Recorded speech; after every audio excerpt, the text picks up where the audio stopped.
زمین و زمان تمہارے لیے، مکین و مکان تمہارے لیے، زمین و زمان تمہارے۔ الحمدللہ وکفی وسلام علی عبادہ الذین اصطفی۔ اعوذ باللہ من الشیطان الرجیم، بسم اللہ الرحمن الرحیم۔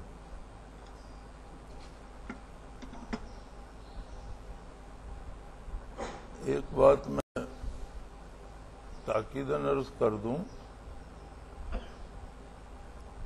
کہ یہ جو کچھ سیکھا سکھایا جاتا ہے اور ذکر کرایا جاتا ہے، مراقبات کرائے جاتے ہیں اور اس میں تسبیحات ہیں، یہ ساری چیزیں امانت ہیں، اور اس میں توارث ہے، یعنی یہ جس طرح وراثت چلتی ہے اس طرح یہ آگے چلتا ہے، اور جو کچھ مشائخ سے ملتا ہے وہ بعینی ہی آگے پہنچانا یہ ذمہ داری ہوتی ہے۔ بعض دوستوں کو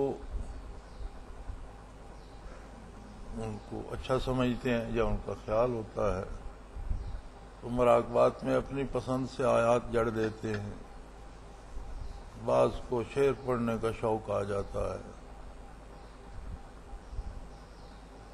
تو یہ سارا کچھ جو ہے یہ اس میں نقصان تو کر سکتا ہے، نفع نہیں کرتا۔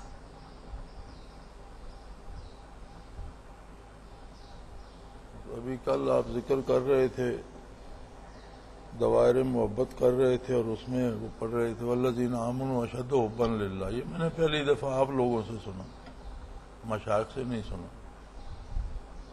ایک ہی تسبیح ہے یحبہم ویحبونہ۔ اب یہ والذین آمنوا اشد حبا للہ آپ نے کیوں لگایا؟ یہ آپ کو پسند ہوگا یا آپ کی مرضی ہوگی۔ تو جو جس کو یہ آیت کریمہ پسند ہے وہ وہاں لگا دے تو یہ درست نہیں ہے۔ جس طرح دین میں توارث ہے، قرآن حکیم جیسے سنا منوان ویسے آگے پہنچانا ذمہ داری ہے، حدیث شریف جیسے سنی منوان ویسے آگے پہنچانا ذمہ داری ہے، فقہی احکام جس طرح سے سنے اسی طرح سے آگے پہنچانا۔ یہ دین میں توارث ہے، وراثتاً ہمارے پاس آیا ہے، ہم اس کے امین ہیں، جیسا ہمارے پاس پہنچا ہے ویسا آگے پہنچانا ہماری ذمہ داری ہے۔ اس میں اگر ہم کوئی غلطی کریں گے، کوتاہی کریں گے، تو اس پہ جب تک عمل ہوتا رہے گا اس جرم کے ذمہ دار ہم ہوں گے یا وہ کوتاہی کرنے والا ہوگا۔ یہ معاملہ کیفیات کا ہے اور یہ بہت نازک ہے۔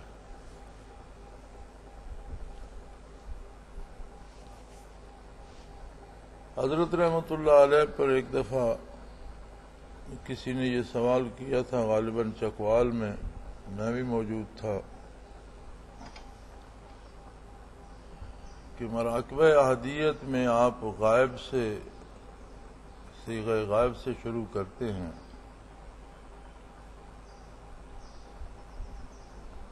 اور متکلم پہ آ جاتے ہیں، وَإِلَٰهُكُمْ إِلَٰهٌ وَاحِدٌ وَحْدَهُ لَا شَرِيكَ لَكَ يَا اللہ، واحد غائب سے شروع کرتے ہیں اور متکلم پہ ختم کرتے ہیں، تو یہ کیوں ہے؟ جواب تو اس کا بڑا آسان سا تھا کہ قرآن حکیم میں سورہ فاتحہ میں موجود ہے کہ ہم غائب سے شروع کرتے ہیں اور جمع متکلم پہ آ جاتے ہیں، الحمدللہ رب العالمین الرحمن الرحیم مالک یوم الدین، تو آگے جمع متکلم آ جاتا ہے، ایاک نعبد، واحد متکلم بھی نہیں، ایک ہی دم جمع متکلم آ جاتا ہے۔ لیکن حضرت نے یہ جواب نہیں دیا تھا، انہوں نے فرمایا تھا کہ ہم نے مشائخ سے اس طرح حاصل کیا، اس طرح سنا، ہم آگے اس طرح سکھا رہے، بات ختم۔ شاید حضرت کے پاس تو اس کے علاوہ بھی بہت سے جواب ہوتے. وہ تو متبحر عالم تھے، صرف و نحو پہ عبور تھا، منطق پہ عبور تھا، وسیع المطالعہ تھے، یاداشت بہترین تھی. تو متعدد جوابات حضرت کے پاس تو ہوں گے، لیکن جو جواب انہوں نے دیا وہ یہ تھا کہ ہم نے مشائخ سے اس طرح حاصل کیا، اس طرح سنا، اس طرح سیکھا، اور اس طرح ہم آگے سکھا رہے ہیں. تو یہ ذمہ داری ہوتی ہے، خصوصاً جب کوئی ذکر کرا رہا ہوتا ہے تو وہ امین ہے، جو اس نے سیکھا ہے وہ آگے سکھائے. میں اس دفعہ اس لیے یہ ساری تسبیحات پڑھتا ہوں، میں پہلے نہیں پڑھا کرتا تھا، کہ آپ لوگ یاد کر لیں اور پھر اس سے باہر نہ جائیں.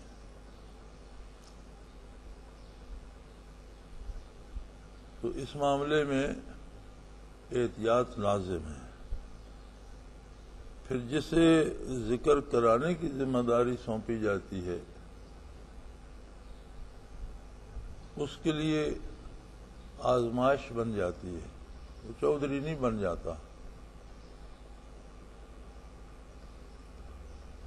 میں نے یہاں دارالعرفان میں بھی دیکھا جس کی ڈیوٹی لگی ذکر کرانے پر وہ کسی سے ٹانگیں دبوا رہا ہے، بلکہ میں نے یہاں تک دیکھا کہ وضو کوئی کرا رہا ہے، کوئی پانی ڈال رہا ہے، کوئی پاؤں دھو رہا ہے. تو بڑی مشکل سے یہ چیزیں روکی. اب مجھے نہیں پتا کہ رک گئی ہیں یا اب بھی چل رہی ہیں، بہرحال روکنے کی کوشش کی اور کرتا رہتا ہوں.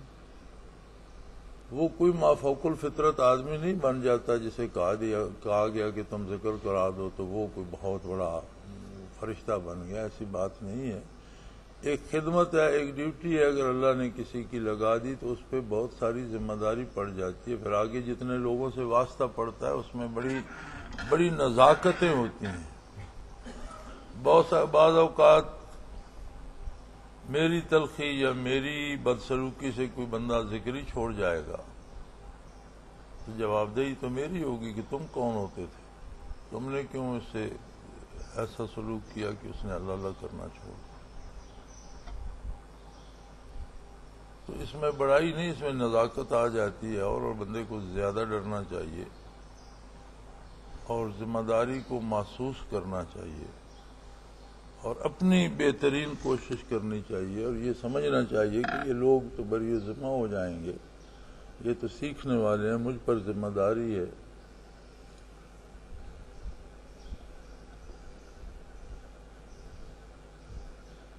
مشاہدات اس میں ہو جاتے ہیں،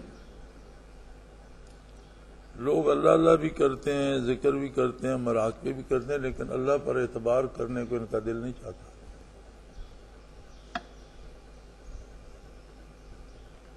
اگلے دن یہی سوال پوچھا گیا تھا کہ موتو قبل ان تو موتو کیا ہے، لیکن پوچھتے رہتے ہیں، اس طرف آتا کوئی نہیں.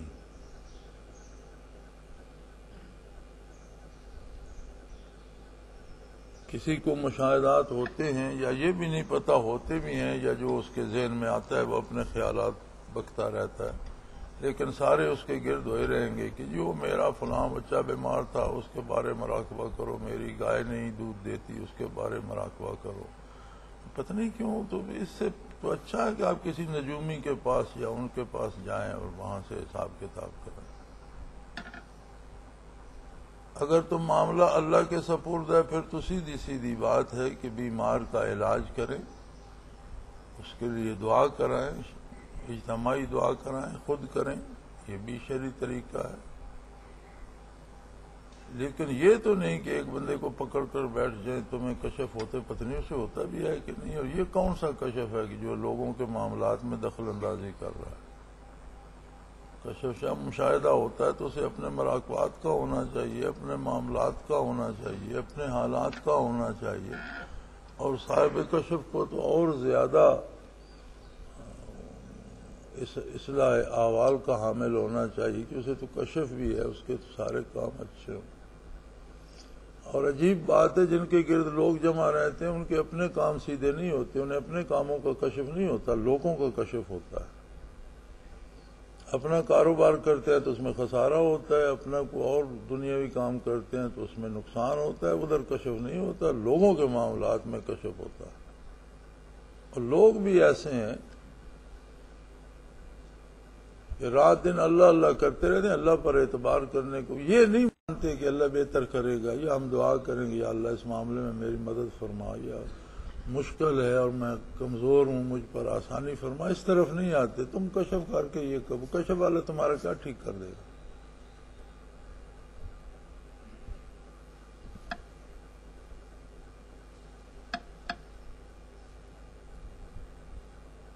صوفیاء کے نزدیک کشف کی حیثیت یہ ہے کہ کچھ ایسے لوگ ہوتے ہیں جنہیں اللہ کریم اس پہ قائم رکھنا چاہتا ہے، لیکن ان میں اتنی ہمت نہیں ہوتی، تو انہیں کشف و مشاہدہ ایک مدد کے طور پہ دے دیتا ہے کہ اس سے بہلتے رہیں اور اس پہ قائم رہیں، یہ اس کی عطا ہوتی ہے۔ طلب و بہا اطفال الطریقہ، تصوف میں جن کے مزاج بچوں کی طرح ہوتے ہیں، جو کمزور مزاج لوگ ہوتے ہیں، انہیں کھلونے کے طور پر دے دیا جاتا ہے کہ یہ اس دھیان لگے رہیں اور چھوڑیں نہیں۔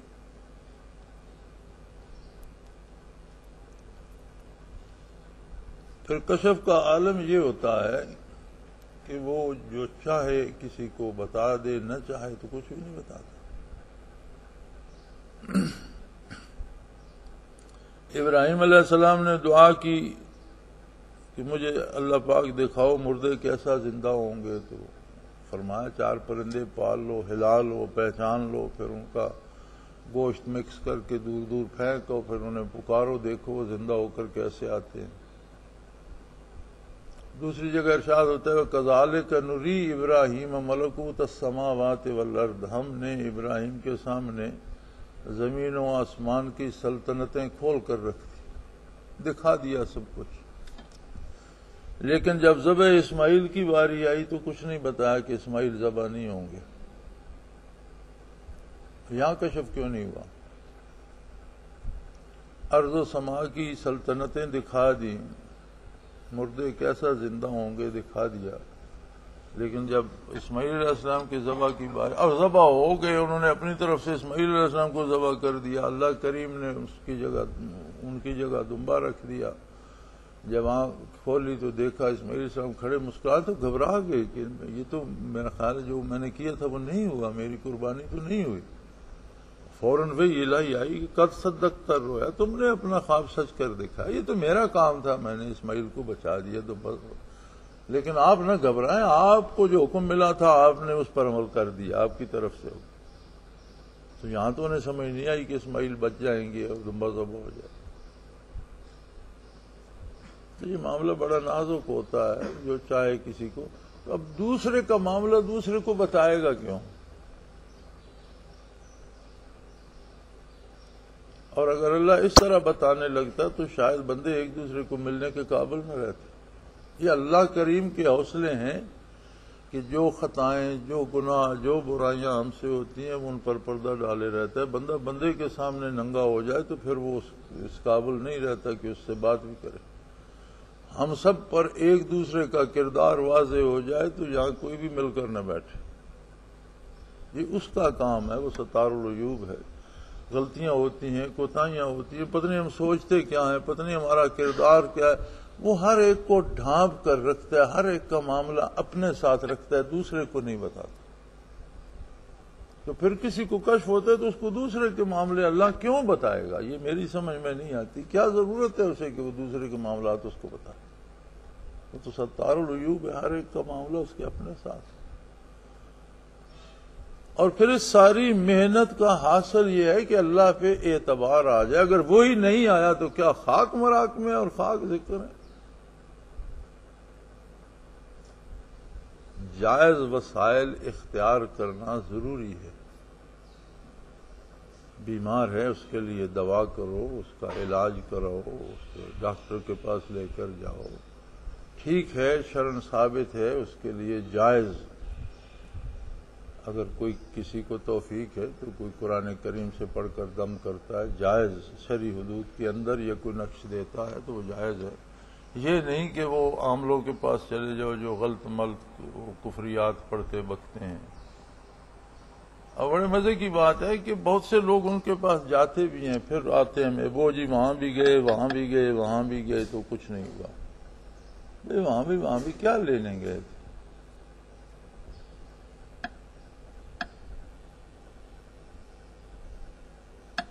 تو بنیادی بات اس سب کا حاصل یہ ہے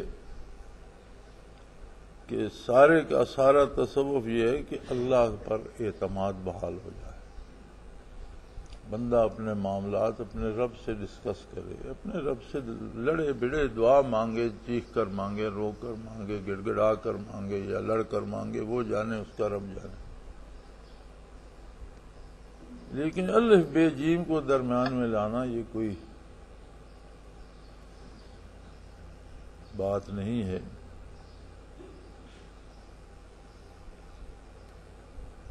کچھ لوگوں کو جنت کی بڑی فکر ہے،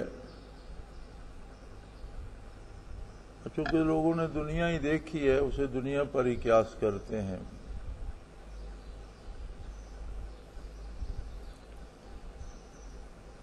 جنت کے فضائل قرآن کریم میں موجود ہیں، حدیث شریف میں موجود ہیں، بے پناہ فضائل ہیں، اور ایک ہی بات جو ہے وہ سمجھنے کی یہ ہے کہ ہم دنیا میں رہ کر ہمارے علم، ہمارا تجربہ جنت کو سمجھ نہیں سکتا،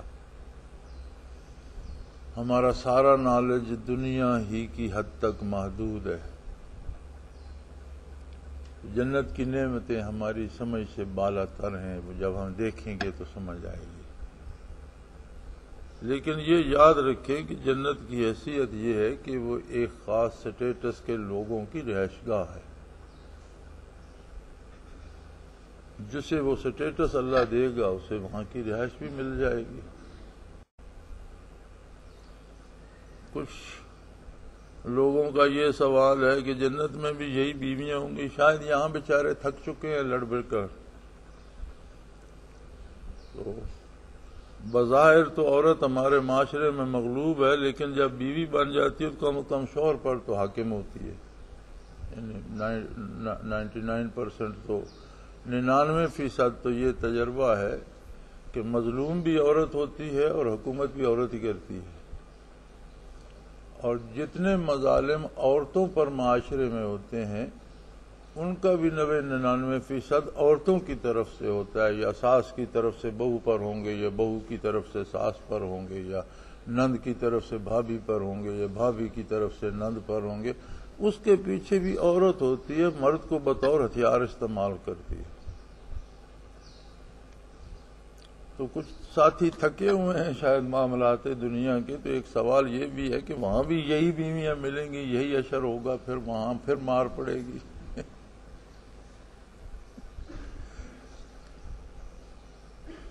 تو کچھ بیویاں شوہروں سے تھکی ہوئی ہیں، ان کا خیال ہے کہ پھر یہی بدھو گلے پڑ جائیں گے، ہم کیا کریں گے۔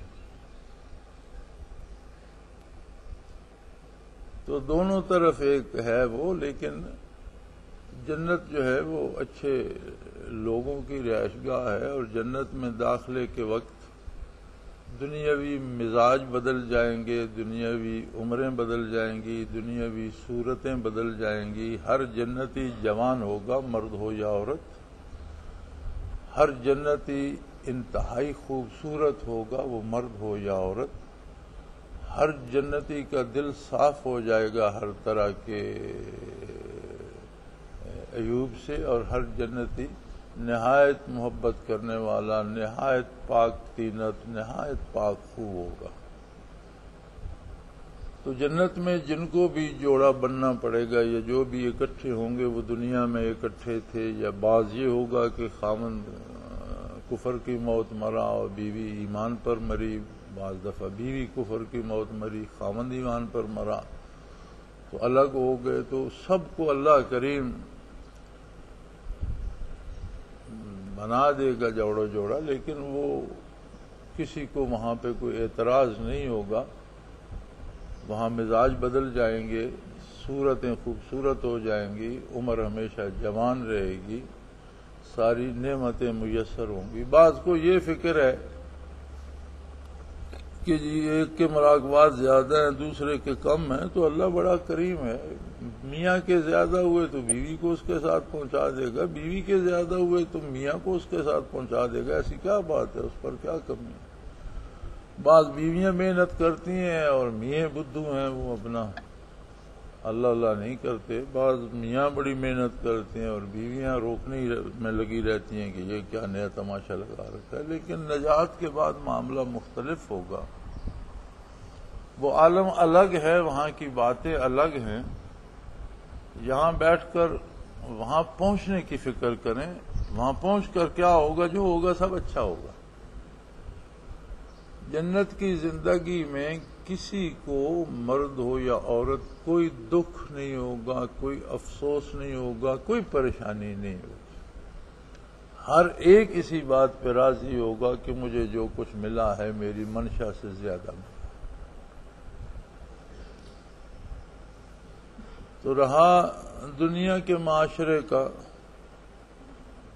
دنیا میں شریعت نے حدود متعین فرما دی ہیں۔ مرد اور عورت دونوں انسان ہیں،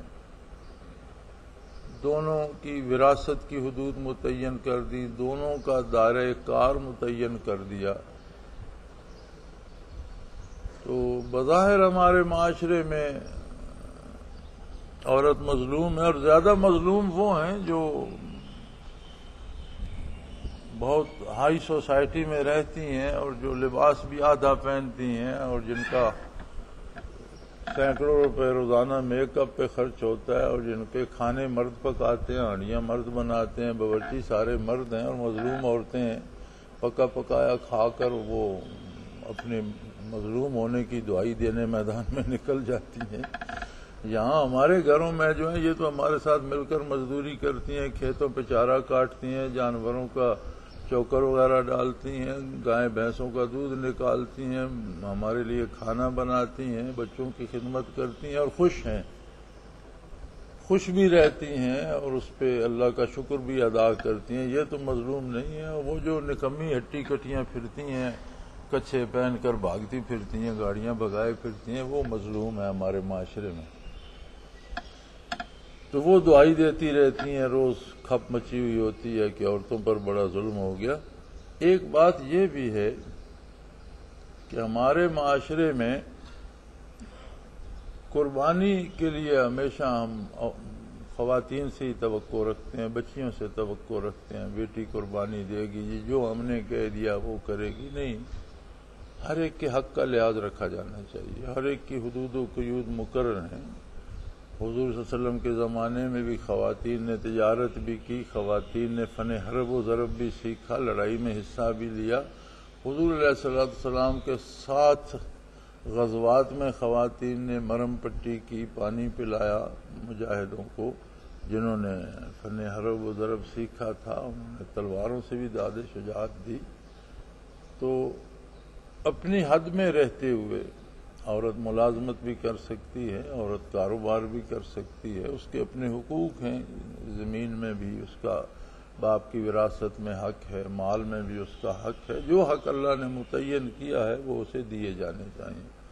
تو ہمارے ہاں یہ بڑا عجیب رواج ہے کہ جب قربانی کے لیے ہمیں جانور تلاش کرنا پڑتا ہے تو ہم عموماً دمبا تلاش کرتے ہیں، بھیڑ کی قربانی پسند نہیں کرتے، بکرا تلاش کرتے ہیں، بکری نہیں کرنا چاہتے، نر تلاش کرتے ہیں قربانی کے لیے۔ جب معاشرے میں قربانی کی باری آتی ہے تو مرد جان بچا جاتا ہے، عورتیں قربان ہوتی ہیں۔ یہ عجیب معاملہ ہے کہ وہاں تو ہمیں مذکر چاہیے اور یہاں بیٹی سے ہم یا بیوی سے یا بہو سے یا بچیوں سے ہی توقع رکھتے ہیں کہ یہی قربانی دیتی چلی جائیں گی۔ کچھ قربانی مردوں کو بھی دینی چاہیے۔ اور حقوق جو شرعی ہیں، یہ کوئی قربانی نہیں ہے کہ بچی کے شرعی حقوق سلب کر لیے جائے، اسے نہ دیے جائے، کہا جائے جی یہ قربانی دے دی۔ جب آپ دے ہی نہیں رہے تو اس نے قربانی ہونا ہے، کیا کرنا ہے؟ ہم دینا نہیں چاہتے، وراثت میں سے حق نہیں دینا چاہتے، مال میں سے حق نہیں دینا چاہتے، اسے بات کرنے کا حق نہیں دینا چاہتے۔ حالانکہ سیدنا فاروق اعظم رضی اللہ تعالیٰ عنہ جیسے عظیم حکمران کا دامن پکڑ کر عورتیں کھڑا کر لیتی تھی بازار میں کہ ہمارے ساتھ یہ ناانصافی ہوئی، اس کا آپ جواب دیں۔ تو مرد ہو یا عورت انسان ہیں اور ان کے اپنے حقوق جو شرعی ہیں وہ ہر ایک کو حاصل ہونے چاہیے۔ ہمارے ہاں ایک بہت بڑا رواج ہے کہ شادیوں کا فیصلہ تو آسمانوں پر ہوتا ہے، وہ ہر کارڈ پہ بھی لکھا ہوتا ہے سیلیبریٹڈ آن دا ارتھ، یہ پتہ نہیں عیسائیوں نے یہ شوشہ چھوڑا ہے اور وہ ہم سارا وہ لکھتے ہیں. اگر فیصلہ آسمان پر ہو گیا تو آپ نکاح کیوں کرتے ہیں؟ بچی سے اجازت کیوں لیتے ہیں؟ بیٹے کو قبول کیوں کرواتے ہیں؟ وہ تو آسمان پر ہو گیا، پھر آپ کو تکلف کرنے کی کیا ضرورت ہے؟ بچی کو حق حاصل ہے کہ وہ اپنی پسند سے شادی کرنا چاہتی ہے تو کرے، نہیں کرنا چاہتی تو آرام سے بتا دے. کسی کو حق نہیں ہے کہ اس کی زبردستی شادی کرے، نہ والد کو، نہ بھائی کو، نہ دوسرے. اسی طرح بچے کو حق ہے کہ وہ اپنی مرضی سے شادی کرے، اور وہ چاہے میں یہاں نہیں کرتا تو وہ کہہ دے میں نہیں کرتا. کسی کو حق نہیں ہے کہ اسے مجبور کرے. یہ کوئی آسمانوں پہ طے نہیں ہوتا، وہ خود طے کرتے ہیں مل کر. اللہ نے حق دیا ہے. یہ الگ بات ہے کہ کوئی بچی بچہ والدین پہ ڈیپینڈ کرے کہ جی آپ جو مرضی کر دیں، یہ بھی اس کی پسند ہے، یہ بھی اس کا فیصلہ ہے، آپ اس پر مسلط نہیں کر سکتے. یہ بھی اس کا فیصلہ ہے کہ اولاد وہ کہتا ہے جی آپ میرے لیے بہتر سوچیں گے آپ کریں. ورنہ والدین کو مشورہ کرنا چاہیے، اسے بتانا سمجھانا چاہیے کہ میں تمہارے لیے یہ کرنا چاہتا ہوں، اس میں میری نظر میں یہ بہتری ہے. بیٹا ہو یا بیٹی ہو، اسے پوچھا جائے کہ تم اس میں کیا بہتری سمجھتے ہو، کیا یہ درست ہے، نہیں درست. یہ فیصلے مسلط نہیں کیے جائیں اور یہ نہ کہہ دیا جائے کہ فیصلہ تو خود کیا اور کہا یہ آسمانوں پر ہوا تھا. آپ کب آسمانوں پر بیٹھے تھے فیصلے میں؟ اس فیصلے کا، زندگی گزارنے کا، زندگی کا ساتھی چننے کا اللہ نے حق دیا ہے اور یہ اولاد کو دیا جانا چاہیے. یہاں تانا بانا شروع ہو جاتا ہے. بیوی کہتی ہے میرے میکے میں رشتہ ہوگا میری بیٹی کا، میاں کہتا ہے میرے میکے میں ہوگا. کیا تماشا ہے ابھی؟ زندگی کسی کی ہے، کھیل کوئی اس سے رہا ہے. اس کی اپنی زندگی. اگر وہ غلط فیصلہ کرتا ہے تو بھگتے گا، ٹھیک کرتا ہے تو اچھی بات. مشورہ دیں، سمجھائیں. اگر آپ سمجھتے ہیں کہ بچہ بچی غلط فیصلہ کر رہا ہے تو اسے سمجھائیں، مشورہ دیں، اسے بتائیں کہ اس میں یہ نیک و بد ہے، اس میں یہ اچھائی برائی ہے، یہ بندہ اس کا کردار نہیں ٹھیک، یا اس کا عقیدہ نہیں صحیح، یا اس کا عمل یہ ہے، یا دنیا بھی دیکھنی چاہیے. دین پہلے دیکھنا چاہیے کہ دینی اعتبار سے کیسا ہے، اس کے بعد دنیاوی معاملات دیکھنے چاہیے کہ اس کا کاروبار، کوئی روزی کا ذریعہ، کوئی کام کرنے والا، کوئی رزق پیدا کرنے والا ہے، یا خود بھی بھوکوں مرے گا ساتھ اسے بھی بھوکا مارے گا. تو یہ ساری چیزیں دیکھ کر. ایک اور رواج ہو گیا، مجھے بھی بے شمار میل آتی ہے جی وہ استخارہ کر کے بتائیں ہم شادی کریں کہ نہ کریں. اس میں استخارہ کہاں سے آ گیا؟ اللہ کریم نے ایک طریقہ، نبی کریم صلی اللہ علیہ وسلم نے ایک طریقہ دیا. اللہ کا حکم ہے، نبی کریم کی سنت ہے، اور سادہ سا طریقہ ہے کہ دین دیکھو پہلے، اولیت دین کو دو کہ بندہ دینی اعتبار سے کیسا ہے، پھر اس کی دنیا دیکھو، دنیاوی معاملات میں کیسا ہے، اچھا لگے تو کر لو. تو یہ تو اللہ پہ بھروسہ کر کے کیا جاتا ہے کام. اس میں استخارہ کہاں سے آ گیا؟ تو اب وہ چونکہ لوگوں کو گمراہ کرنے کا ٹھیکہ یہ ٹی وی والوں نے بھی لیا ہوا ہے. ایک مولانا بڑے ناد ہو کر اپنا کنگھی شنگھی پھیر کر بیٹھے ہوتے ہیں، لوگ اسی وقت بتاتے ہیں، وہ اسی وقت استخارے کا جواب دیتے رہتے. پتہ نہیں کرتے کب ہیں، پہلے سے کر کے رکھے ہوتے ہیں یا کیا. وہ ٹیلی فون پہ سوال کرتے ہیں، وہ ٹیلی فون پہ وہ ٹی وی پہ جواب دے دیتے ہیں کہ تمہارا یہ استخارہ ہے. یہ پتہ نہیں کہاں سے آ گیا. تو یہ ساری فضولیات ہیں، بکواسات ہیں، اس کی کوئی شرعی حیثیت نہیں ہے. یہ دنیاوی معاملات اپنی سوجھ بوجھ، اپنی دیکھ کر کرنے کا آدمی مکلف ہے، جو شرعی طریقہ ہے. استخارہ مسنون ہے، لیکن ان دو کاموں میں جو دونوں کام شرعاً جائز ہیں، کسی طرف کوئی برائی نہیں ہے. پھر اس کے لیے شرط ہے کہ آدمی کو کم از کم رزق حلال ہو، پابند صوم و صلات ہو. تو یہاں تو حلال ملتا ہی نہیں، تو استخارے میں سے کیا نظر آئے گا؟ یہاں کا معاشرہ اور نظام ہی سودی ہے، اور سارے لوگ جو نہیں چاہتے وہ بھی سودی معیشت کھا رہے ہیں.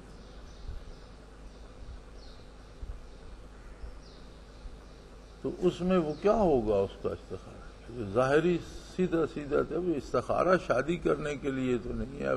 اب چور بھی استخارہ کرتے ہیں کہ اس گھر میں چوری کریں یا نہ کریں. یہ کیا معاملہ ہو، یہ کوئی بات کرنے.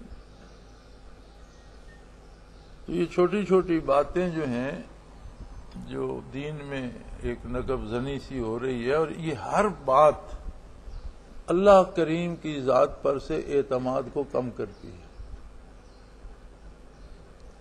کشف کرانے والے کا اعتماد اس کشف والے پر ہے، اللہ پر نہیں. استخارہ کرانے والے کا بھروسہ اس بندے پر ہے جس سے استخارے کرا رہا ہے، یا خود کرتا ہے تو اپنے پر ہے، اللہ پر نہیں. یہ جتنے ہیں نا یہ ہیل و حجت، یہ اللہ پر سے اعتماد کو اللہ کم کرتے جاتے ہیں، بندے کو اللہ سے دور کرتے جاتے ہیں.